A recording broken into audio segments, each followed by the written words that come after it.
Okay, all right, let's talk about this Adolescence movie on Netflix. Saw it. And honestly, guys, it's a masterclass in exactly the kind of feminist propaganda I keep warning you about.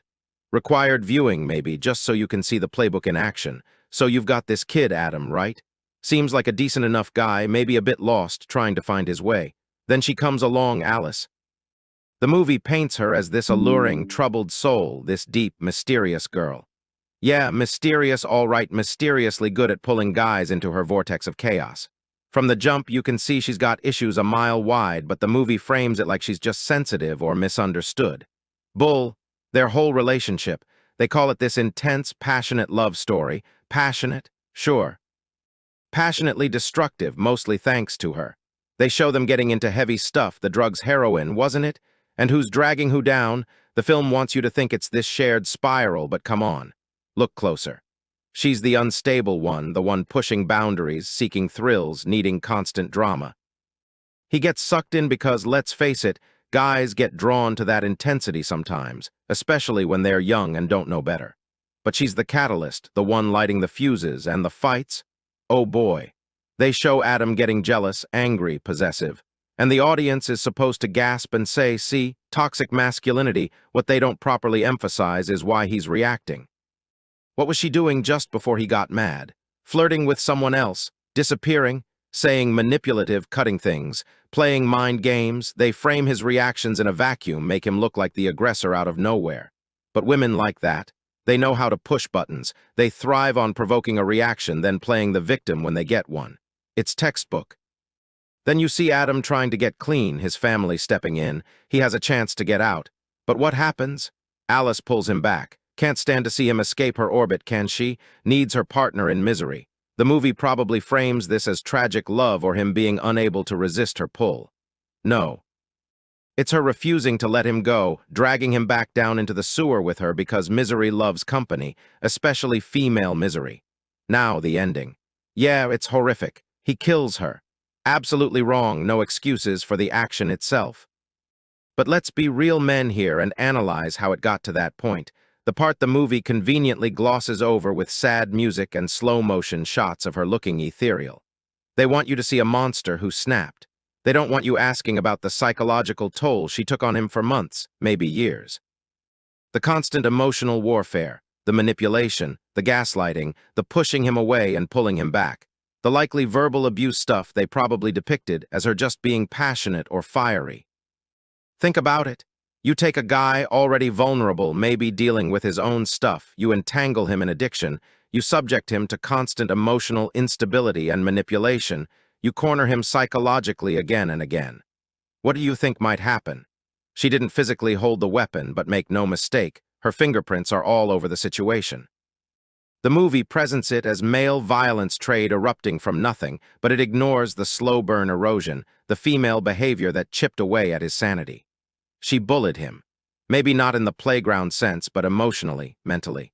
She pushed and pushed and pushed someone who was already on the edge, partly because of her influence. So, what's the takeaway they want young women to have? All men are potentially dangerous. Intense relationships with men lead to violence. You're always the victim. It's brainwashing. It teaches women zero accountability for their own actions, their own toxicity, their own role in dysfunctional dynamics. It paints men as the sole source of problems. It's designed to scare women, make them distrust men, and reinforce that tired feminist narrative. Don't buy it, guys. See it for the manipulation it is. Learn to spot the Alices of the world and steer clear. That's the real lesson they should be teaching. All right, let's dig deeper into this Adolescence flick, because the more you peel back the layers, the more obvious the agenda becomes. They really want you to swallow this narrative hook, line, and sinker. Think about how they portray Alice's whole vibe. This troubled artist thing, right? Floating around, sketchbook in hand, looking wistful.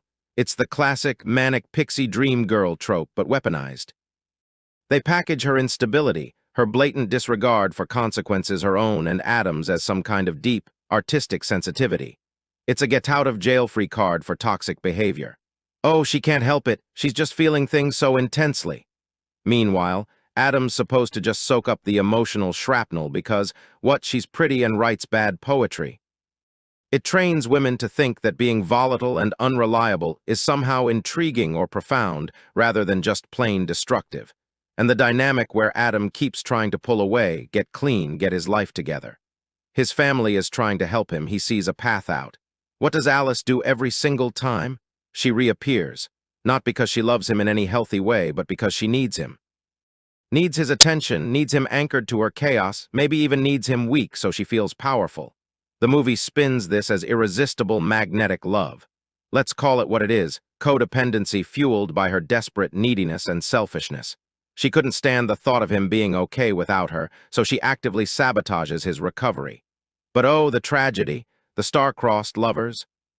Give me a break. She's an anchor dragging him to the bottom, plain and simple, and the film dresses it up as romance. Let's talk about the power dynamic they don't want you to see. Adam is clearly wrapped around her finger. She dictates the terms, the emotional temperature, the level of chaos. She wields her sexuality and her emotional volatility like weapons to keep him hooked. When he tries to assert himself or calls her out, suddenly he's the bad guy, the controlling one.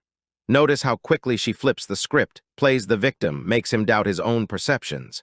That's manipulation 101, ladies and gentlemen, something women are masters at, and this movie puts it on screen but asks you to sympathize with the manipulator and the sheer irresponsibility. Selling possessions for drug money, living in squalor. The movie frames this as part of their intense journey.